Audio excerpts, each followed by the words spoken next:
Hi, and welcome to my life.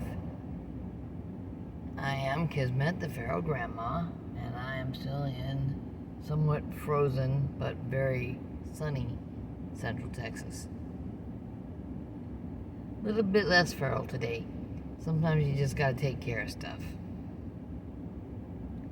My daughter and her squeeze are down with COVID, and I had to go through 2 boxes to make sure we had enough testing supplies that were not expired because his mom needed tested too. She is thankfully not tested, but the amount of swearing I got to listen to when my daughter did her test, some people would have found it educational. Other people would have found it reprehensible. I'm just a nice southern grandma. I'm actually a cookie baking grandma. Not at the moment, of course, but if my family is sick and just wants some really awesome oatmeal cookies or peanut butter cookies or whatever, I'll be baking cookies. That's something a lot of southern grandmas do. And like best cornbread. Sadly, I still kind of miss my cornbread. I like my cornbread. I memorized the recipe on the little round cornmeal box when I was still in high school. They have changed the recipe since then. Not by a lot, but they have gone from 4 to 3 teaspoons of baking powder. And well, I just go ahead and use 4. I don't care what excuses there are. And I use a local brand of cornmeal.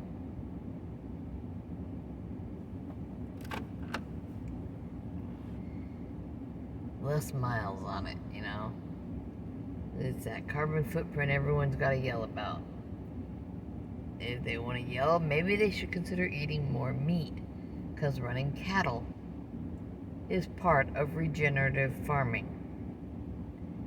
Cattle actually, when they're grazing and then doing what they need to do afterward, they're sequestering carbon back into the ground. And their feet break up the surface of the ground, and they break up what they've done, and put the carbon back in the ground where it belongs. People don't realize that. Cattle can save a lot of what's going on that everyone likes to complain about. Instead, it's all, oh no, don't eat cattle, too much carbon footprint. No, it's a little bit backwards. If you just run them until the ground is bare, leave the soil depleted, then finish them out in a feedlot, and then send them to be butchered, maybe packed in another country, what have you, and then shipped back with a label that says product of the USA, and that's legal, by the way, then you're not really doing the soil the kind of good that you need to do if you want your children, grandchildren, great-grandchildren to be producing food on that same bit of farm.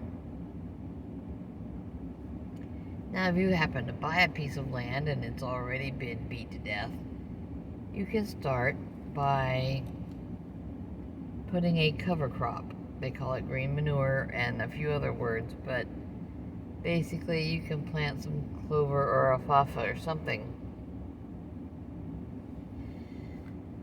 And then you go back and you plow it under. And then while the soil is disturbed, you can run chickens and let them eat bugs and peck at seedling weeds. They like fresh greens, and it's good for them. It's what they're supposed to be doing, is eating up bugs, mice, voles, a shrew if they can catch one, small snakes, lots of things like that. And little sprouting weeds, because a seedling is higher in anything they're getting from it than a mature plant is, because right then the enzymes have wonderful things happening. Sorry, I'm waiting in line at the junior high. I'm not going to say which one, because nobody out there needs to know where my grandchildren go to school. People forget that, and they do, oh, this school, this teacher, this grade, first day of school year, whatever. No, don't make your kids a target. Anyway, you can run chickens while the grass roots get developing, and I really suggest planting native grasses.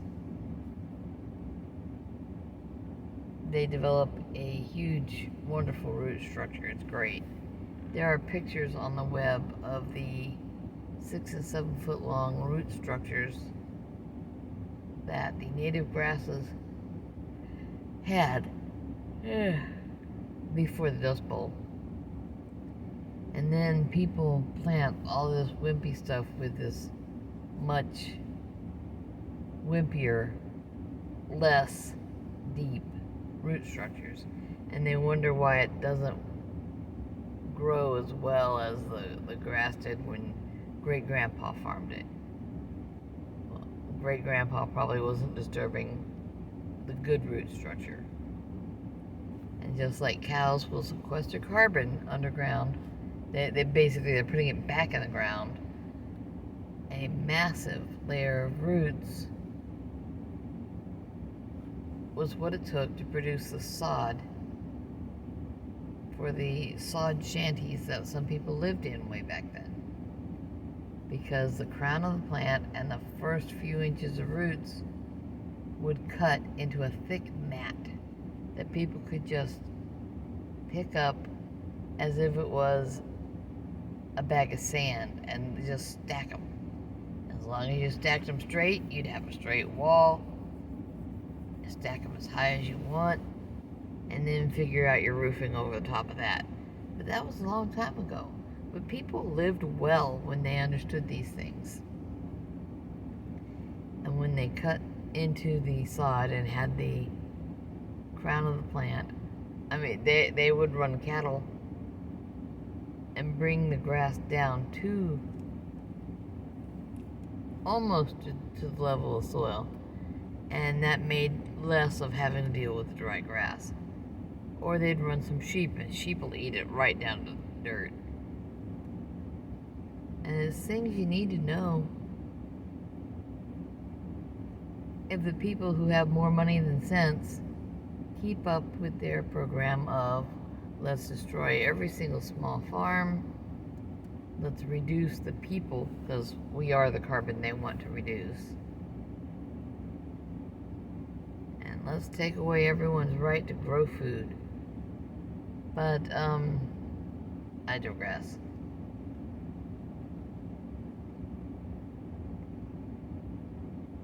But you'd let some animals eat in an area, and then you could cut sod and use it. And with cutting the sod, you would then have an area that was less trouble to work with if you wanted to use it for lettuce greens or something. I'm not overly fond of lettuce greens, but I can understand that a lot of people are.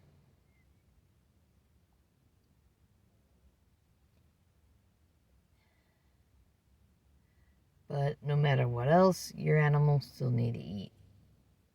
So if you run chickens for a little while, they're helping the soil in their own way. Biomatter is going back into the soil. And the line ain't moving yet. It'll be moving in a bit.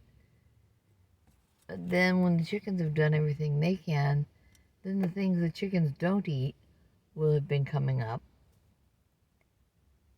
And then you can run a few sheep or a few goats Now I noticed chickens, sheep, goats, these are all edible, useful animals.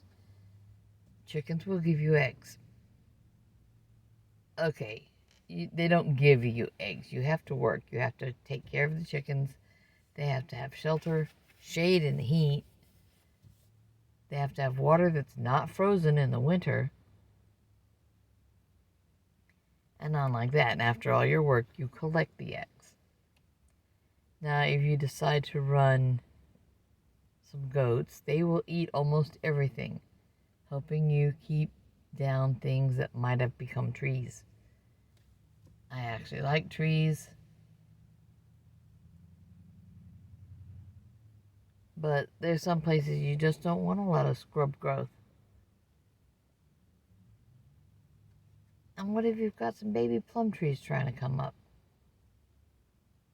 That's something you could collect and sell at the farmer's market. People don't need to know that you don't eat them. They might just want to know, what can I do with wild plums? Well, you can make plum jam, which is tasty. You can set yourself up with recipe cards for whatever. Sell the recipe card for 50 cents and apply that 50-cent charge to the basket of plums, you know? Oh, you can get this 50-cent recipe card, or you can get this $1.50 worth of plums, or $2 worth of plums, and I'll throw in the recipe card. I don't know, whatever you want to do. But the thing is, watch out for opportunities that can improve your income in ways like that. I have someone I'm thinking of when I think of plum jam. My husband's late grandma. She probably could have been more feral, but she was feral enough. She lived in the middle of nowhere in Arizona, near the border,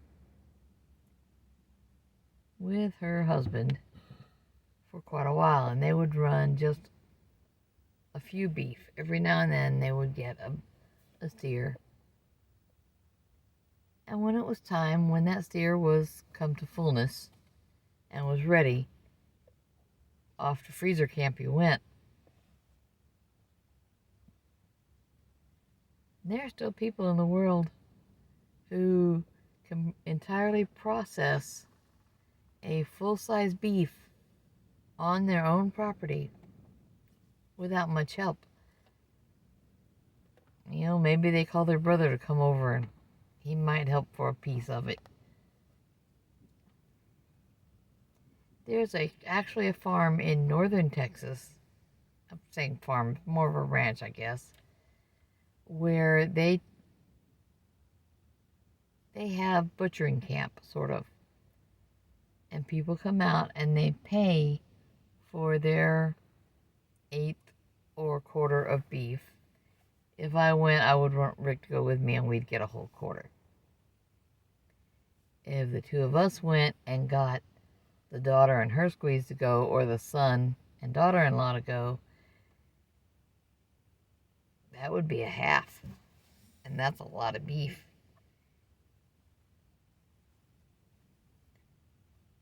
I would need a big freezer before I do that.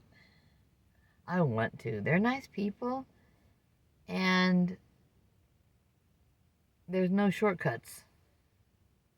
They start with a whole live beef. And a lot of people out there can be crying and going, meat is murder. Tasty, tasty murder. I feel the same way about chickens and goats, because if you've never had some tender cabrito or sheep, I like lamb. But if you have one kind of sheep, you get meat, wool, and more sheep. And if you have another kind of sheep, you get milk and more sheep. Hair sheep do not get the kind of wool that we think of when we think of wool. Still perfectly good stuff. Milk is just something I don't really need. Sheep's milk cheese, though, is pretty tasty. Goat's milk cheese, if you don't have the males mixed in with the females, is also pretty tasty. Their goat's milk, their hormones change significantly when the males are in with the females. It changes the taste of the milk. Some people can't taste the difference. Some people can. I don't want to find out. But if you're trying to generate healthy soil, there's your progression. From chickens, maybe even some rabbits, you don't know. But maybe you do. Maybe there's rabbits in the area. But chickens to next larger, you go sheep or goats. And then you put beef on the land. And you're making the soil healthier at each step. The chickens make it easier to work with the very surface of the soil. They don't scratch deep. Goats don't dig. But cattle are heavy. And when they're walking around, or if they decide to stomp an area and make a dust wallow, they can really tear up the dirt. If something spooks them, they will throw so much dirt up as they're running. It's crazy.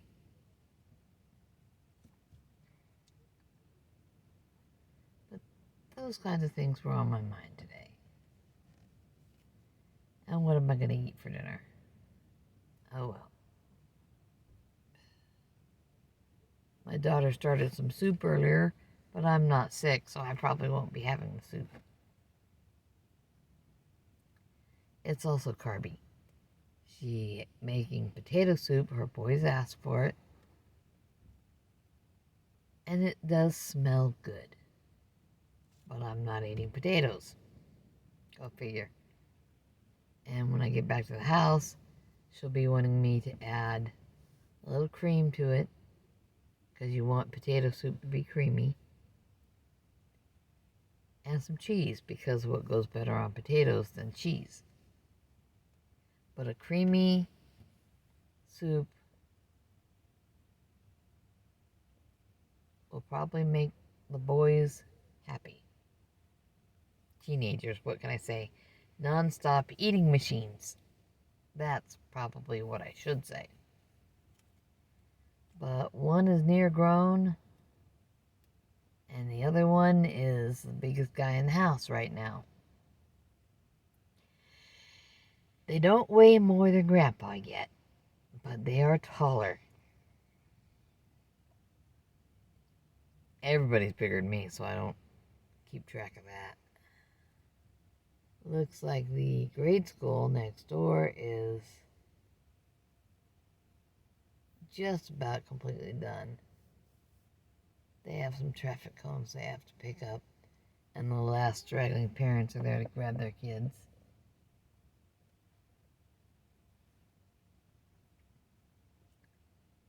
And I cannot see the time. It's so bright out. 3:58.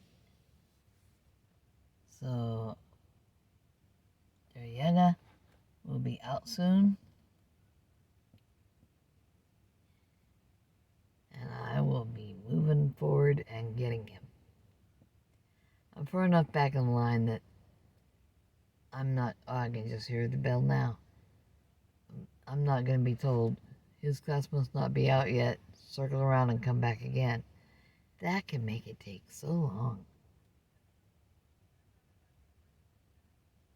But yeah, now I have spoken on regenerative farming. And I really hope to hear about more people doing it.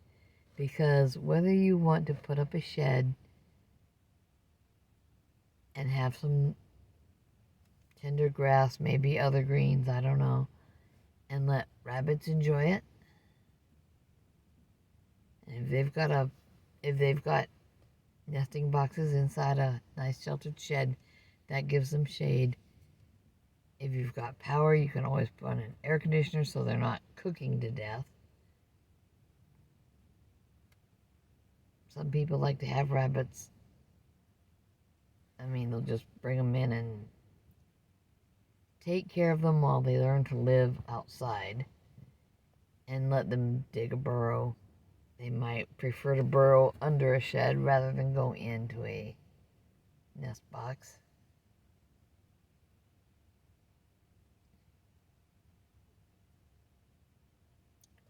I really don't know as much about raising rabbits as I'd like to, because I hear that for food prices compared to pounds of meat produced, that many people find rabbits to be more effective than larger animals. It's something to consider. And hides are another place to make money. People like rabbit fur. The skins are soft and the fur is soft. Ooh, excuse me. I'm tired again. It hasn't exactly been a long day, but I had to make chop and change in the middle of it. I was doing laundry and making my lunch, and then I find out about my daughter having COVID. And this is just at the beginning.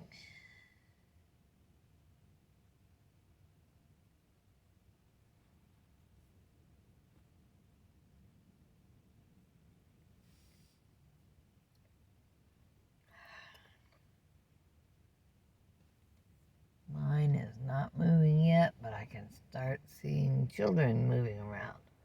I'm saying children. Preteens and young teens. Some going straight across to the elementary school because they're walking younger siblings home, or their parents work there, or whatever.